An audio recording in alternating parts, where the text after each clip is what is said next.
Hello everyone, my name is Liu Zhenqi and my metric numbers is A207449. So today my topic is we should restrict the facial recognition in public places. So imagine walking down the street, your face gets scanned, stored, tracked without your permission. This is not science fiction. In 2019, Robert Williams was arrested in front of his wife and 2 daughters. He spent 30 hours in jail. His crime? No. Facial recognition matches his driver's license to a shoplifter. He was innocent. So facial recognition is already in airports, schools, and stores. And police cars, you may have been scanned already. The 2021 Zheotong Law report from law enforcement and can search over 170 million American adults in real time. That is more than half the country. So today I have researched this topic for weeks.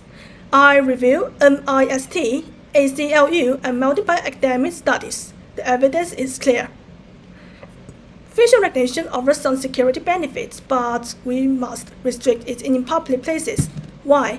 Because it violates privacy, normalizes mass surveillance, and misidentifies innocent people. Today, I will explain 3 problems and 3 solutions. So let me start with the first danger, the death of privacy. First, facial recognition destroys personal privacy. So, unlike regular cameras, facial recognition identifies you, it tracks you, it stores your face forever. A 2023 AI Now Institute report found over 65% of Americans are already in public facial recognition database. Now we ask for permission. Your face is unique, you cannot change it. A stolen credit card gets replaced, a hacked password gets changed, but a stolen face, you cannot create a new one. That is why biometric data is more dangerous than any other personal information. So as we all know, privacy loss is bad, but there is a second danger, one that changes how we act.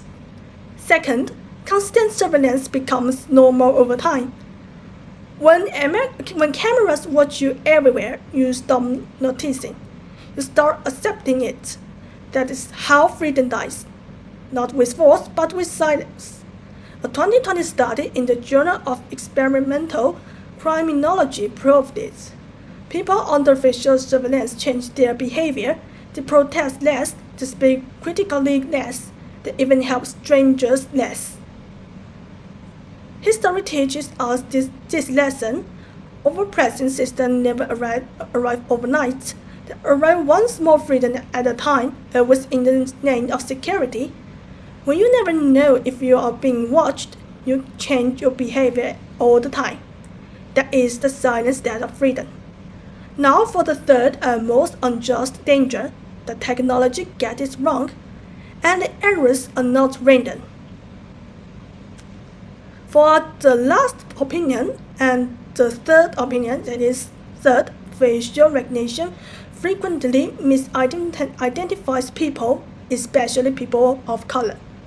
The most trusted study comes from NIST, the National Institute of Standards and Technology. In 2019, they tested nearly 200 facial recognition algorithms. The results shocked everyone. African American and Asian faces were falsely matched to 10 to 100 times more often than white faces. For some algorithms, black women were 100 times more likely to be falsely matched than white men. It is 100 times higher. An MIT study found similar results. Error rates for light-skinned men were under 1%. For dark-skinned women, or even the men, error rates exceed 35%. These are not just numbers, these are destroy lives. Robert Williams is not alone. In 2020, Michelle Oliver, a black man, was arrested and held for 10 hours after the false match. So in the UK, facial recognition cameras in London falsely identified 104 people for every one correct match.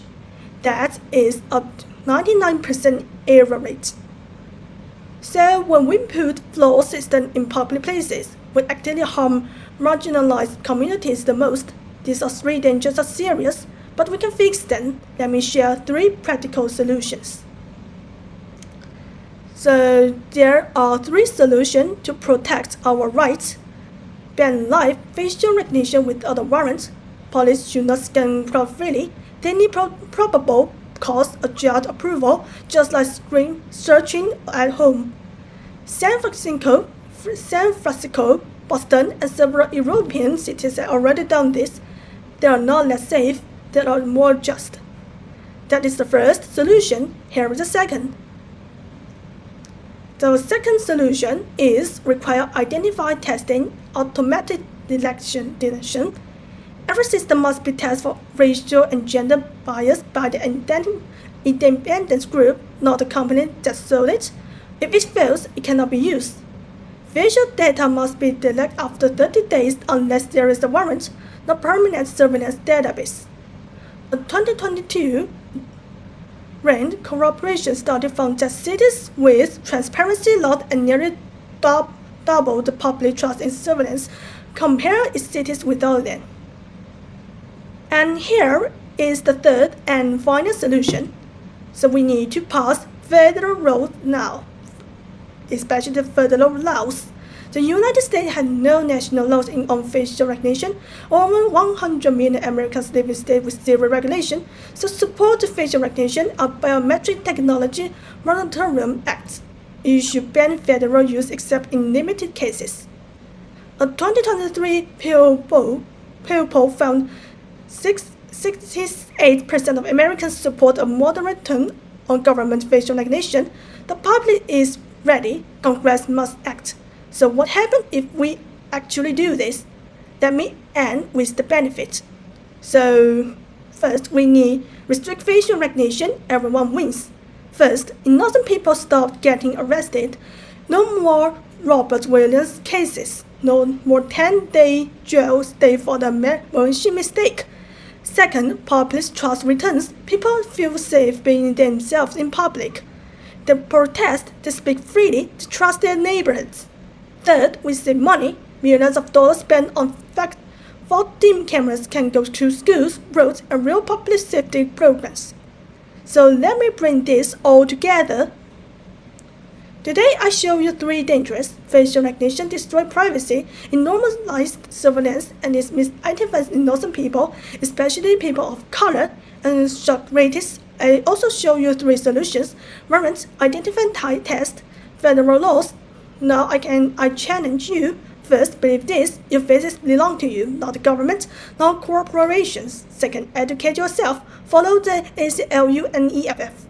Third, and the last, demand action. Call your representatives. Ask every camera, is this protecting me or controlling me? Robert Williams spent 30 hours in jail for nothing. Next time, the innocent person should be you, or your mother, or your child. Your face is yours. Protect it. Thank you, everyone.